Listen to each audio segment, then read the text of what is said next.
Dans une lettre aux bailleurs de fonds internationaux pour le climat, un groupe d'organisations environnementales et de défense des droits humains de premier plan met en garde contre une catastrophe climatique et de biodiversité imminente à la suite d'un plan visant à lever un moratoire de près de 20 ans sur les nouveaux titres d'exploitation forestière en RDC, annoncé par la vice-première ministre, ministre de l'Environnement et du Développement durable, F. Bazaïba.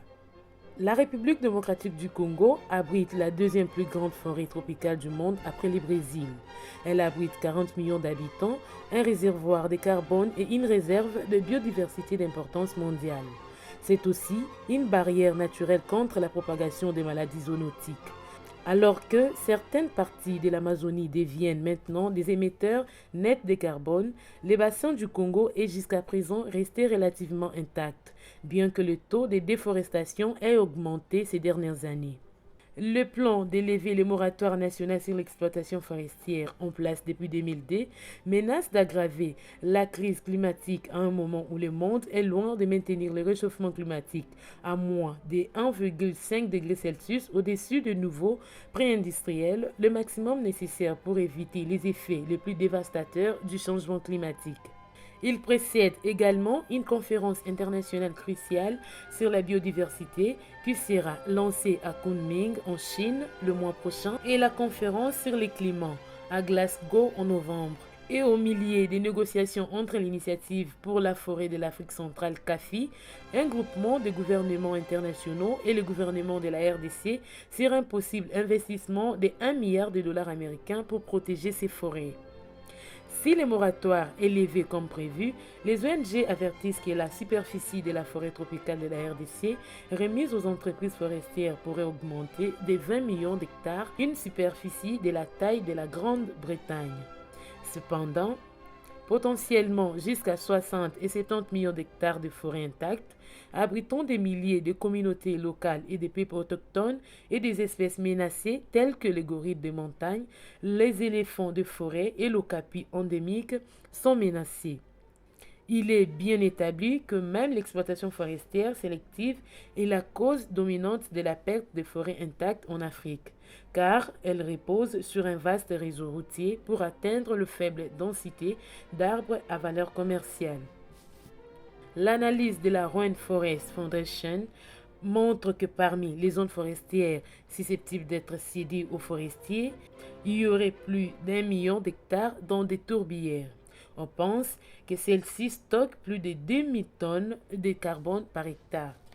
La quantité de dioxyde de carbone risquant d'être libérée des zones des tourbières de la RDC affectées par d'éventuelles nouvelles concessions forestières a été estimée à plus de 10 milliards de tonnes, ce qui équivaut à près de 200 ans d'émissions nationales annuelles de carbone de la Norvège.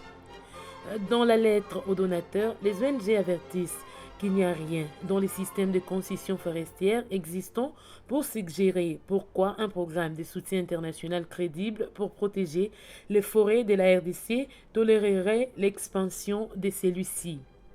L'exploitation forestière en RDC est gangrénée par la corruption, cause des dommages environnementaux généralisés et des conflits sociaux et ne génère presque aucun avantage pour l'économie congolaise. Non seulement la levée du moratoire contreviendrait à un décret présidentiel de 2005, mais on estime également que bon nombre de concessions forestières existantes dans les pays sont illégales. Ces dernières années, il y a plusieurs violations majeures du moratoire couvrant des millions d'hectares. Des ONG congolaises locales ont déposé une plainte contre l'ancien ministre de l'Environnement. Plus récemment, l'actuel ministre de l'Environnement a fermement refusé de répondre au tollé général causé par l'attribution illégale l'an dernier d'une concession de conservation forestière de la taille des Bahamas à une entreprise dont l'un des actionnaires est un entrepreneur minier belge. Au lieu d'étendre l'industrie forestière, les ONG et d'autres groupes congolais disent qu'elle devrait être réduite et qu'il soit plutôt assuré un soutien beaucoup plus important aux communautés locales et autochtones vivant en première ligne de la déforestation. Les preuves scientifiques du monde entier montrent de plus en plus que les forêts sous contrôle local et autochtone stockent plus de carbone, abritent plus de biodiversité et profitent à plus de personnes, comme les reconnaissent le groupe d'experts intergouvernemental sur l'évolution du climat et la plateforme intergouvernementale scientifique et politique sur la biodiversité et les services écosystémiques.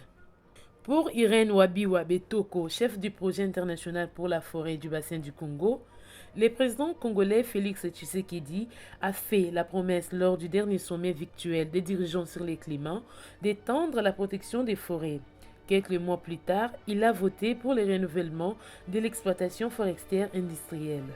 À Bruxelles, ou Londres ou Washington, les bailleurs parlent d'une économie verte tout en continuant à financer des pays dont les politiques nuisent aux communautés locales, accélèrent les extinctions massives et réchauffent la planète. Le peuple congolais et la communauté internationale méritent mieux. Joe Haysen, directeur de Rainforest, a déclaré: avec la diminution rapide de budget carbone mondial pour éviter les pires impacts des changements climatiques, toute levée du moratoire représente l'une des plus grandes menaces pour les forêts tropicales du monde entier.